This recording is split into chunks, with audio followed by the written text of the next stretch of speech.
한 주간 있었던 우리 지역의 뉴스를 엄선해서 외국어 자막으로 소개하는 뉴스 다시 보기입니다. 전주에서도 공유 자전거가 도입돼 시범 운영되고 있습니다. 전북에서는 공유 경제의 첫 사례로 볼 수 있는데요. 많은 시민들이 기대감을 보이고 있지만 아직은 준비가 더 필요해 보입니다. 한범수 기자입니다. 전주 서부 신시가지입니다. 건물 앞과 주차장, 길거리 등 시내 곳곳에서 카카오에서 보급한 공유 자전거를 어렵지 않게 볼 수 있습니다. 누구나 목적지까지 타고 간 뒤 그 자리에 그냥 세워두면 됩니다. 공유 자전거 앱을 보면 시내에 있는 자전거들의 위치를 알 수 있는데요. 지도를 따라 와보니 다른 사람들이 이용하고 놓고 간 자전거를 실제로 발견할 수 있었습니다. 스마트폰 QR코드로 결제가 가능한데 기본 요금 1,000원을 내면 15분간 탈 수 있어 근거리 이동에 용이합니다. 전주에는 지난달 처음 보급돼 현재 자전거 300대가 운영되고 있는데 시민 반응이 좋습니다. 출퇴근을 걸어 다녔는데 자전거 있으니까 빠르게 출근할 수 있고 집에도 편리하게 갈 수 있고. 하지만 불편한 점도 눈에 띕니다. 위치 정보가 부정확히 길 건너편 자전거가 눈앞에 있는 것처럼 표기되기도 하고 지도와 달리 자전거가 없는 경우도 있습니다. 지도에 있는 이 건물 주위에 자전거가 있다고 표시가 뜹니다. 직접 찾아보겠습니다.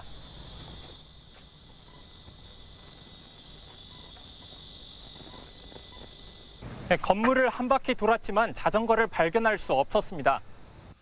또 안전모를 직접 챙겨와야 하는 불편함이 있고 늦은 오후나 주말엔 충전이 제때 안 돼 헛걸음했다는 경험도 있습니다. 가까운 곳에서 타고 싶은데 막 배터리가 막 10%, 20% 이렇게밖에 충전이 안 돼 있어가지고 그냥 뒤돌았던 기억도 있었고.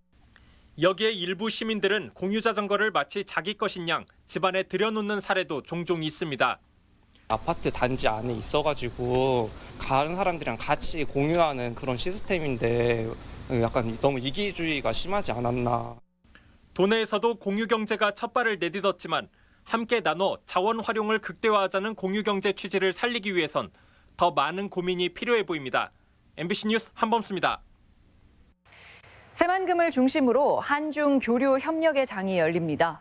새만금 개발청은 다음 달 23일부터 사흘간 군산 새만금 컨벤션 센터에서 한중 산업단지 협력 교류회를 열고 산업단지 활성화 방안을 모색합니다. 교류회는 지난해 장쑤성 옌청시에서 처음 개최됐으며 행사에는 양국 정부 관계자와 기업인 200여 명이 참석합니다. 임실에 있는 전북 119 안전체험관에 외국인들의 발길이 이어지고 있습니다. 전북 소방본부는 지난 7월부터 방글라데시와 중국 관광객 700여 명이 다녀갔으며 앞으로도 중국과 베트남에서 관광객 450여 명이 방문할 예정이라고 밝혔습니다. 지난 2013년 문을 연 119 안전체험관에선 자연과 사회 재난을 극복하는 교육이 진행되는데 매년 15만 명이 방문하고 있습니다. 전북교육청이 올해부터 고등학교 무상교육을 실시하기로 했습니다. 도교육청은 올해 2학기 고등학교 3학년을 시작으로 내년에는 2학년과 3학년, 2021년에는 전 학년으로 무상교육을 확대할 방침입니다. 지원 대상은 자사고와 특목고를 제외한 도내 전체 고교로 무상교육에는 2021년까지 1,200억 원이 소요될 것으로 추산됩니다. 도민들의 삶의 질 향상을 위한 생활 기반 시설 복합화 사업이 확대됩니다. 전라북도는 정부 생활 SOC 복합화 공모 사업에 13개 시군이 총 사업비 1,647억 원 규모의 20개 사업을 신청했다고 밝혔습니다. 생활 SOC 복합화 사업은 도서관과 문화센터, 주차장 등 2개 이상의 시설을 한 곳에 구축하는 사업으로 예산과 사업 기간을 줄이는 효과가 있습니다. 이번에는 도내 각 시군의 행사와 각종 복지 정책을 소개하는 지역 소식 시간입니다. 김아연 기자입니다.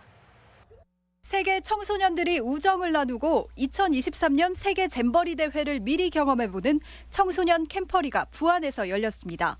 캠프와 잼버의 합성어인 캠퍼리는 지방 단위의 스카우트 야영대회로 지난 9일부터 3박 4일간 50개국 청소년 1,000여 명이 참여해 야영과 스카우트 활동, 생태체험 등 다양한 활동을 즐겼습니다.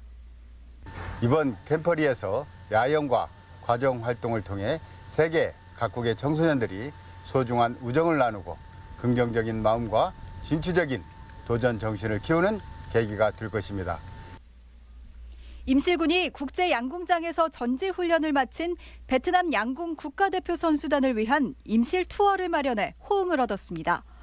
베트남 양궁 선수단 20여 명은 치즈 테마파크와 전북 119 안전체험관, 필봉 농악전수관 등을 둘러보며 의미 있는 시간을 보냈습니다.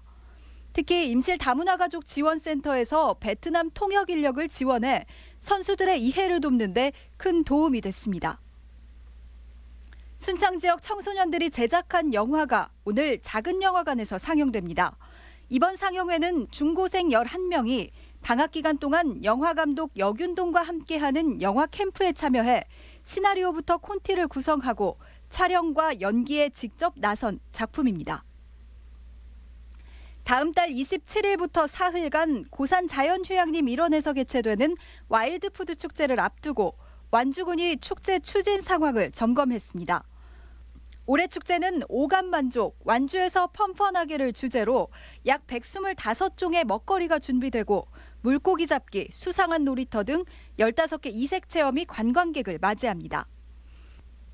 장수군이 다가오는 추석과 장수 한우랑 사과랑 축제를 앞두고 다음 달 11일까지 장수사랑 상품권을 10% 추가 할인 판매합니다. 상품권은 11개 농축협에서 구입 가능하며 지역 음식점과 전통시장 등 가맹점에서 사용할 수 있습니다. 10% 할인 적용된 장수사랑 상품권을 많이 이용하여 할인율도 보시고 우리 군 지역 경제에도 활기가 넘치길 기대합니다. 희귀종으로 알려진 댕구알버섯이 남원시 산내면 한 사과 농장에서 6년간 모두 16개가 발견돼 화제입니다. 댕구알버섯은 최근 전국에서 발견되고 있는데 전문가들은 기후변화의 영향에 의한 것으로 보고 있습니다. MBC 뉴스 김아연입니다. 전라북도에서 열리는 다양한 행사들을 소개합니다.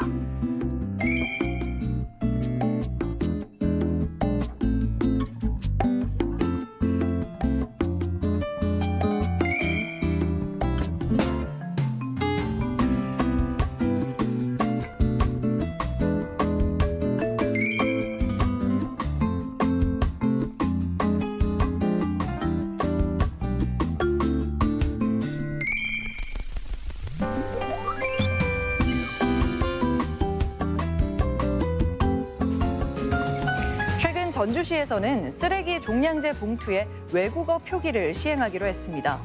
도내에 거주하는 외국인 숫자는 증가하고 있지만 쓰레기 종량제 봉투에 외국어 표기를 시행하고 있는 곳은 소수에 불과했는데요. 외국인을 위한 배려, 작은 것에서부터 꼼꼼히 챙겨야 하지 않을까 싶습니다. 다문화 활력 프로젝트 다정다감, 오늘 준비한 소식은 여기까지입니다. 고맙습니다.